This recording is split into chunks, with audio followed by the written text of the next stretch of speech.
Welcome to SSB Shikshan Sanstha's Ganesh International School online teaching. I am Arpana Lakhe. So today we are going to learn the chapter 4, that is state of matter, from standard 5. So let me start with an example. So these are the crayons. So when I take this crayon and break it, or for example, let's take a chalk. When we take the chalk or a crayon and continue breaking, we will finally get the powder, a chalk powder or a crayon powder. So you will think that this is the smallest particle. Let me tell you, this is not the smallest particle. In fact, all the substances are made up of particles which we cannot see through our naked eyes, and these particles are called as atoms or molecules. So let's see what is an atom. So an atom is the smallest particle of a substance. Now let's see what are the molecules. So molecules. In our nature, all the substances in fact are made up of molecules. Any substance or a substance is made up of one type of a molecule. But the molecules of one substance are different from that of the another substance. Let me show you an example. I have drawn here the two substances. The molecules of substance A are in a circles. The molecules of substance B are in a triangles. So the substance A has a one type of molecule. The substance B has one type of a molecule. So the molecules of substance A are different from the molecules of substance B. Now we'll see the next point, that is states of matter. So all the substances are also called as matter. So this matter, what do you mean by matter? Let's see the definition. Matter is anything that has a weight and occupies space. Let me repeat. Matter is anything that has a weight and occupies space. So this matter exists in three states, that is solid, liquid and gas. Now we will see this one by one. Now let's see the properties of solids.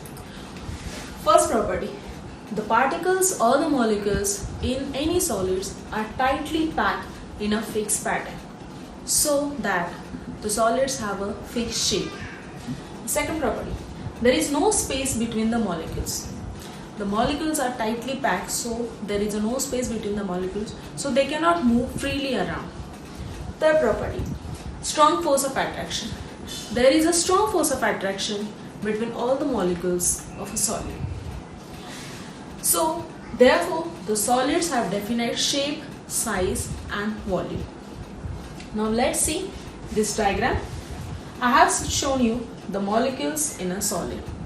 See how the molecules are tightly packed in a definite pattern and there is no space around them.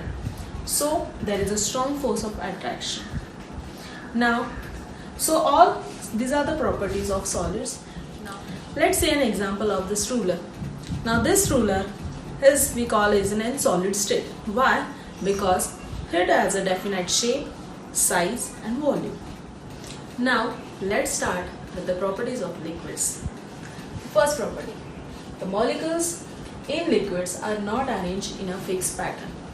As we have seen in solids, the molecules in solids are arranged in a fixed pattern, but the molecules in liquids are not arranged in a fixed pattern. Second one, there is some space between the molecules, so this allows the movement for the molecules. Third point, less force of attraction than that of the solids. So as we have seen the solids, there is a very strong force of attraction between the molecules, but in liquids there is a less force of attraction as compared to that of solids. So that's why liquids don't have a definite shape, because there is a less force of attraction, but liquids have a definite volume. How? Let me tell you an example. When I take 100 ml of water in one jar, when I pour that 100 ml water in another jar, it will measure as 100 ml only. It will not change the volume. So the space occupied by the molecules remains the same. That's why we say that the liquids have a definite volume. Now let's see the diagrams here.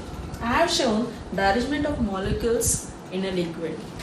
Now from this diagram you can see how the molecules are arranged here. See, you can see there is a space between these molecules, and so there is a less force of attraction between the molecules. That's why liquids do not have definite shape but have definite volume.